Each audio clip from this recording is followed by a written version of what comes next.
You're listening to the Central Indiana Sports Report with your host, Greg Mengelt. Good morning, good afternoon, or good evening. Whenever you're listening to the Central Indiana Sports Report, we're really glad that you've chosen to do so. Today is December 5th, 2024. It is a Thursday, so it's another day for the Central Indiana Sports Report. I'm your host, Greg Mengelt, and I love Central Indiana basketball. Sorry, I feel like I have to keep reminding you, but we have a girls basketball scoreboard every day of the week, Tuesday through Sunday, and we have our week in review every Monday. So every day we're talking about girls basketball on the Central Indiana Sports Report. Coming up, I spoke with Kevin Helfrich of the Action Sports Network about Wednesday's Eastbrook-Southwood game, and also spoke to Eastbrook head coach Alicia Griffin about her team's performance. But let's get right into it. And of course, we start as always with our local scores.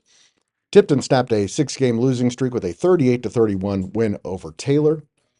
Layla Keith and Logan Creason combined for 42 points, and Tri-Central's 58-9 win over West Dell. Lafayette Jeff beat Kokomo 57-36 in its NCC opener. And our Central Indiana Sports Report game of the night, Southwood held off Eastbrook for a 42-33 win. Delta got a much-needed victory, 57-47 over Winchester. Hamilton Heights is 0-7 after a 63-53 loss to Peru. Manchester kept Eastern winless with a 74-37 win. Daleville is 4-4 after beating Randolph Southern 54-31. And Class A number 15 Southern Wells improved to 8-1 with a 63-26 win over Muncie Burris. Some games just outside of our coverage area that might interest you. Number 2, Hamilton Southeastern beat number 13 Noblesville 49-45. Man, that's going to be a great sectional.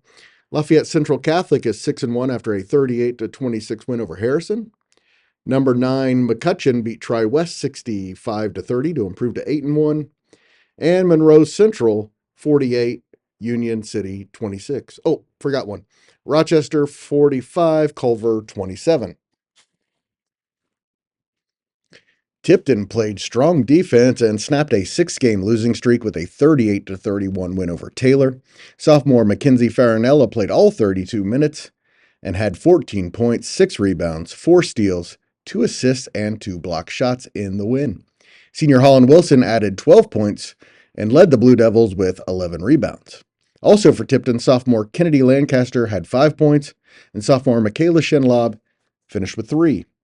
Taylor is now 2-7 and hosts Class 2A number 5 Alexandria on Saturday evening. Tri-Central is over 500 for the first time this year after beating West Dell 58-9 at Tri-Central on Wednesday.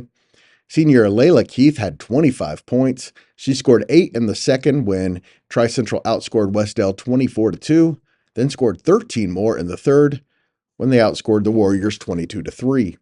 Her season high heading into the game was 10 points. Of course, she's missed a few games with some injuries.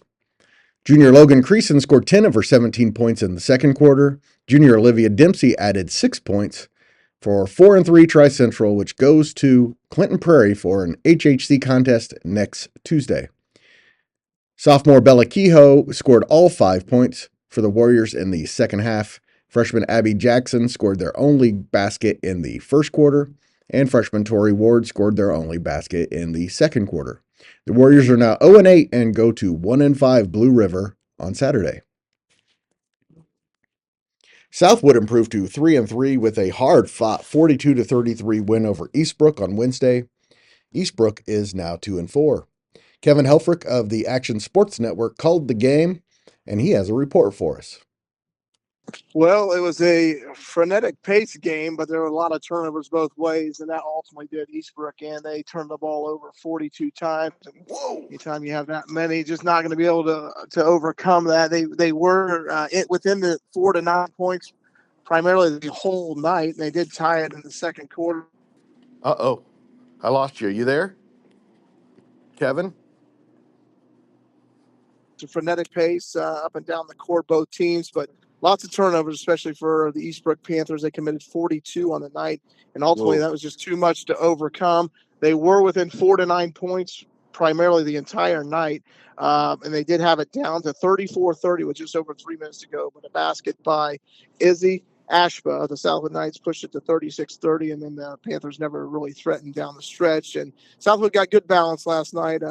Very impressed with Haley Pershing. She's just a sophomore. She had 8 points, but had pulled down 12 rebounds. Then they had Lola Weiner, 10 points. She's just a sophomore as well. This is a young Southwood squad. They don't start a single senior and only have one on the roster. So it's a bright future for them. They get to 3-3 on the year. Eastbrook, for them, A.J. Brenner had 11 points to lead the way. Their star, Mia Bustos, had 6 points to go with 14 rebounds. But the problem was she got injured early in third quarter and never returned. So the status of her will be unknown going forward for those Panthers, which is a concern, no doubt. And they got a big game with Mississinawa coming up, right? They do play Mississinawa Friday night, and that will be at Mississinawa. And the Indians, that'll be the conference opener for both squads. So it's an important game, and Eastbrook hopes not to go in there shorthanded because the Indians are always very competitive, and that'll be a tough one. The Panthers, between now and then, they're going to probably try to work on their ball handling a little bit. They were pressured all night long from Southwood, full court on makes and misses, and just really had a lot of passes deflected and just stolen, and it was just not a good night for the Panthers on offense. What you have coming up this week, Kevin? The rest of the week. On Friday, tomorrow, I will be at Elwood as the Oak Hill girls travel over there to take on the Panthers in what should be a very good Central Indiana Conference battle between those two schools. And then I'll be at Indiana Wesleyan on Saturday to see that playoff game in the quarterfinals as they take on Benedictine out of Kansas. This is a rematch of 2 years ago when they met, and IWU got the victory 24-13 in that one. I expect a closely contested battle as each game gets a little bit tougher from here on out. And so with a win, IWU would advance the furthest they have. Again, they would match their Final Four appearance of 2 years ago. And so it's a big one at Indiana Wesleyan. Hopefully they'll get a big turnout for that one. And then on Saturday night, I'll be in the Bill Green Athletic Arena with Grant Schaus as Hamilton Southeastern comes to face against the Marion Giants, who are 2-0 on the season. That should be a tough one as well. I spoke to Eastbrook head coach Alicia Griffin, who had an update on Mia and also talked about the team's performance. I think we didn't play within ourselves. We let the pressure and the aggressiveness of Southwood to dictate how we handled the ball and how we passed within the press. We were better than what we showed last night, but it's definitely a learning experience for especially some of our younger girls who got significant minutes last night. So learn and get better. And Kevin said that Mia went out in the third quarter and didn't return. How is she? Correct. She actually went to the doctor this morning.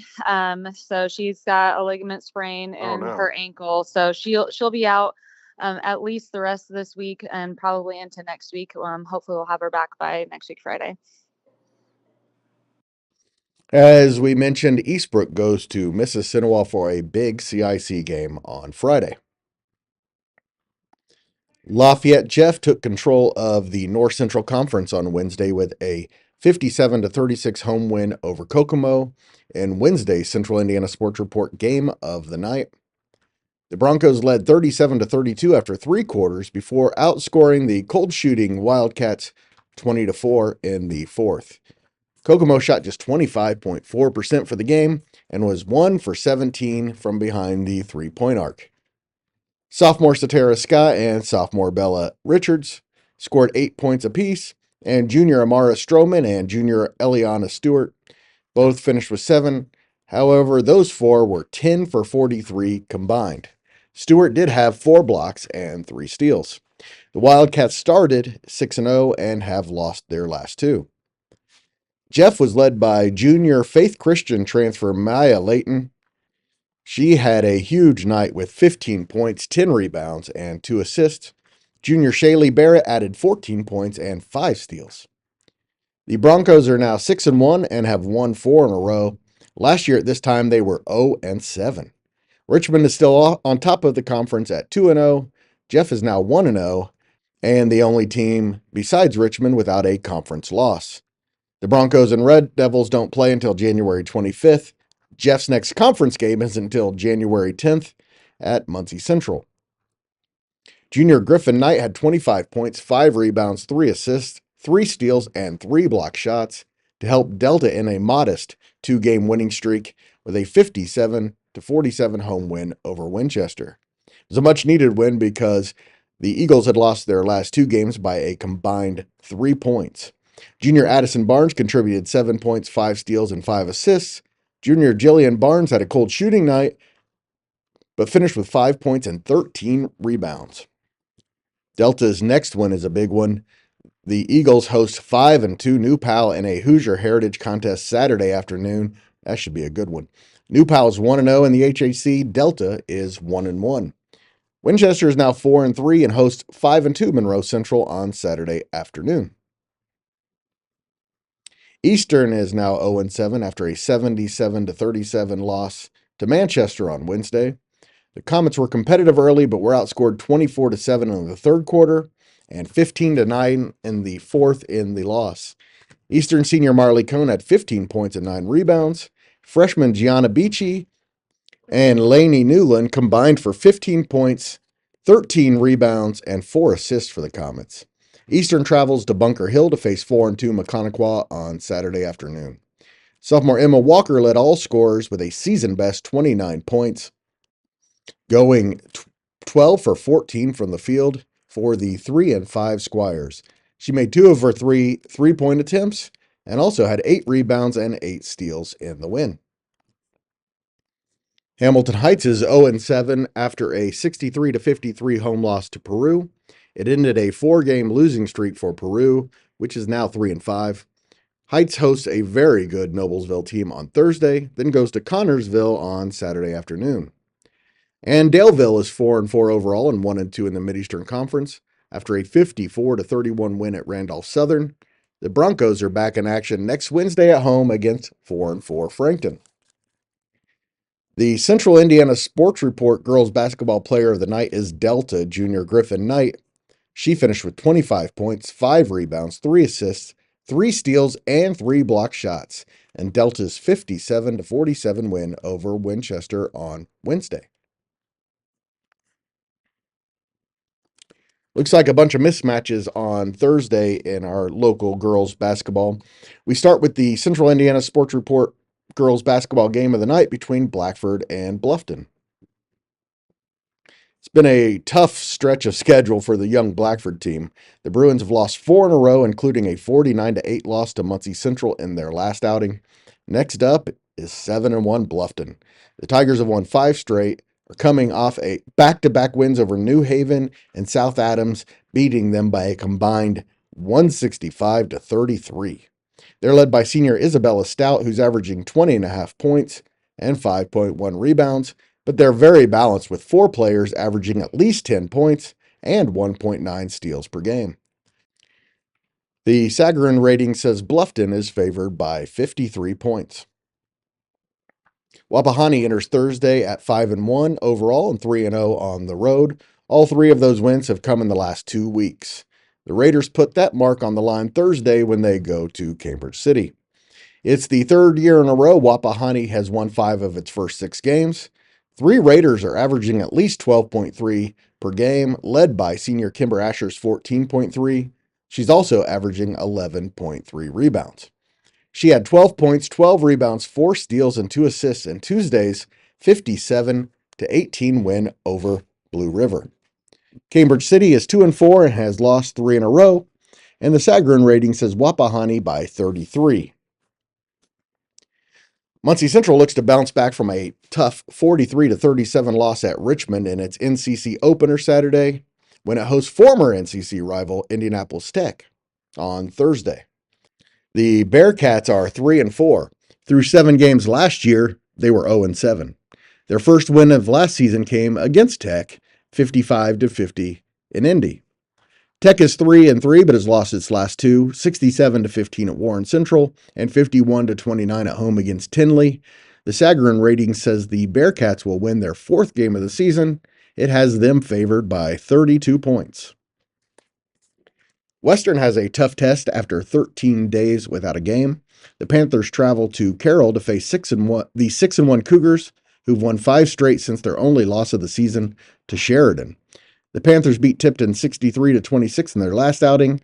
Junior Elise Walden had 17, sophomore Ella Rowling 16, and senior Rihanna Bowman had 13 in that win. All three are averaging more than 10 points per game.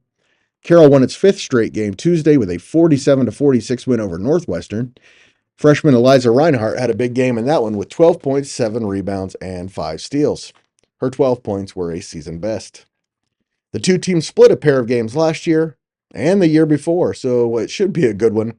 The Sagarin says Carroll by 18, but I'm guessing it's going to be a lot closer than that. And finally, Anderson Prep goes for its 8th win of the season already when it hosts 2-3 University. The Jets have won 6 of their last 7, including a 77-61 win over rival Liberty Christian on November 30th. Thursday will be their toughest test since their loss to Alexandria on November 26th. University has been a Class A power for the last few years, including a trip to the semi-state 3 years ago. APA's last win over the Trailblazers came in November of 2012. University has won 10 straight in the series since then. Tip-off is scheduled for 6:30, and University is favored by 36 points, according to the Sagarin ratings. And now you know everything we know about Central Indiana girls basketball. Thank you once again to our good friend Kevin Helfrich of the Action Sports Network for giving us a review of the Eastbrook-Southwood game, and to Eastbrook head coach Alicia Griffin for coming on and telling us about her team's performance. But thank you most of all to you for listening. Please go like, subscribe, or follow us on whatever podcasting host you prefer so you don't miss a single segment. And it would really help if you would tell a friend about the Central Indiana Sports Report. We're growing fast. We hope to grow even faster. The Central Indiana Sports Report is a product of ITG Media. And I love Susie.